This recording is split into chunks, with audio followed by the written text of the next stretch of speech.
These people are eating raw chicken, known as chicken sashimi. It usually consists of thinly sliced chicken breast meat, boiled and seared for about 10 seconds. You've been told all your life never to eat raw chicken, so how are these people able to do it? And what would happen to your body if you had some of this meat? Could you die from eating raw chicken?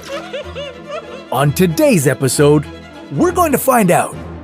This is your body on eating raw chicken. Known as torisashi in Japan, this chewy, slimy piece of meat is considered a delicacy by some. And really, who doesn't like chewing on rubbery, gel shoe insoles? After all, it would be great exercise for the jaw muscles. So what would happen if you ate some? Well, let's say you're the adventurous type and have decided to try torisashi. Or maybe you just accidentally ate some chicken that wasn't thoroughly cooked. What effect is it going to have on your body? Well, that depends on what pathogens, if any, are in your chicken. Immediately after eating, any sickness you may feel would likely be a figment of your imagination. The idea of having eaten raw chicken would cause your stomach to turn over.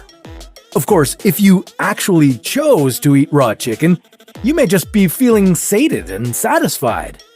And proud that you weren't going to let some pesky little pathogens rule your life.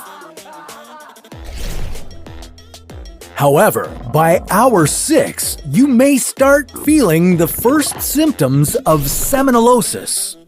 Cramps in your stomach, nausea, vomiting, and headaches. Your temperature starts to rise and you'd suffer from a fever.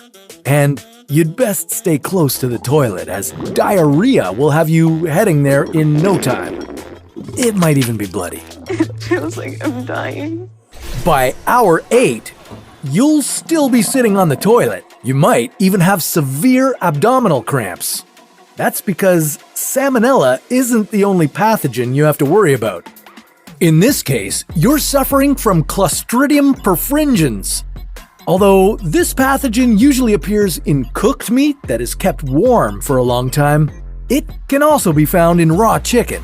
The good thing about this pathogen is that, unpleasant as it is, it usually only lasts for about 24 hours. Still, it's 24 hours I wouldn't want to experience. So, one day later, you should start feeling better. 2 days have passed since you ate the raw chicken. You haven't felt any adverse effects. You've got nothing to worry about now, right?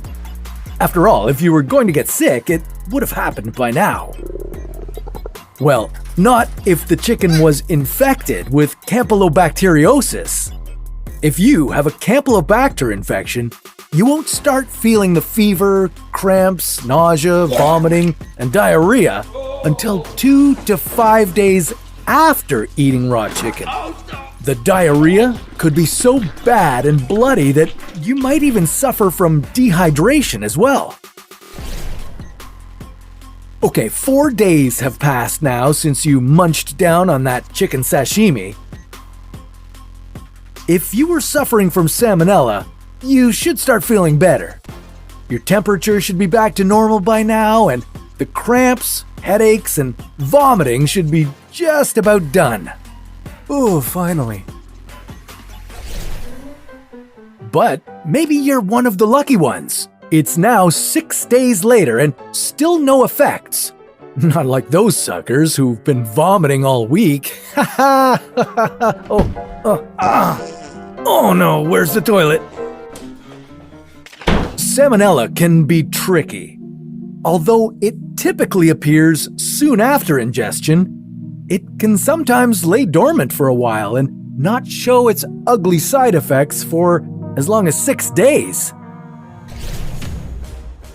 Oh, it's been a very long week, but if you have a Campylobacter infection, the good news is that you should start feeling better now. It may still take a few days for it to be entirely out of your system, but you're definitely on the mend.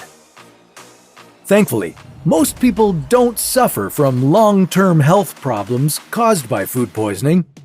However, it can lead to severe complications, particularly with those who are very young, elderly, immune-compromised, or pregnant. Possible long-term effects include irritable bowel syndrome, reactive arthritis, and even neurological issues. But good thing you were able to avoid all that. You just had a couple of days on the toilet. You should be as good as new. So, what makes torisashi, or chicken sashimi, safe? Well, nothing really. Unlike the parasites in raw fish that are killed by freezing, salmonella is unaffected by cold, and chicken is more porous than beef and fish, allowing pathogens to penetrate deep into the meat. Restaurants serving the raw chicken dish will argue that the chickens they use are raised to the highest standard and are served as fresh as possible. In Japan, torisashi producers use a specific breed of chicken called shamo that is fed a particular diet including wasabi leaves, considered a natural antiseptic that kills salmonella. Still, that doesn't mean that the chicken can't come into contact with various bacteria. So, if you do decide to give raw chicken a try, be prepared for the possibility of getting really sick. And remember, if you do get sick, there's not much you can do to lessen its effects. You're just gonna have to ride it through to the end. Now, after watching this, you may no longer be interested in trying raw chicken, but what about eating nothing but McDonald's for an entire year? Would that be safer than torisashi? Well, we'll see what that challenge brings on another episode of Your Body On. Sorry, I'm gonna be late. I have the plumber here right now and he's fixing my sink. Yeah, I gotta go. Bye. Hey sir, how's it going? You're just gonna need a new spray valve and then it should work properly. Were my pipes dirty? I don't know. I just checked the spray valve and the tailpiece. Did you clean my pipes? No, I just checked your spray valve and tailpiece. Do you wanna clean my pipes? Do you want me to clean your pipes? Maybe. Okay, just let me know if you do. I bet I could handle a pretty big pipe. You mean like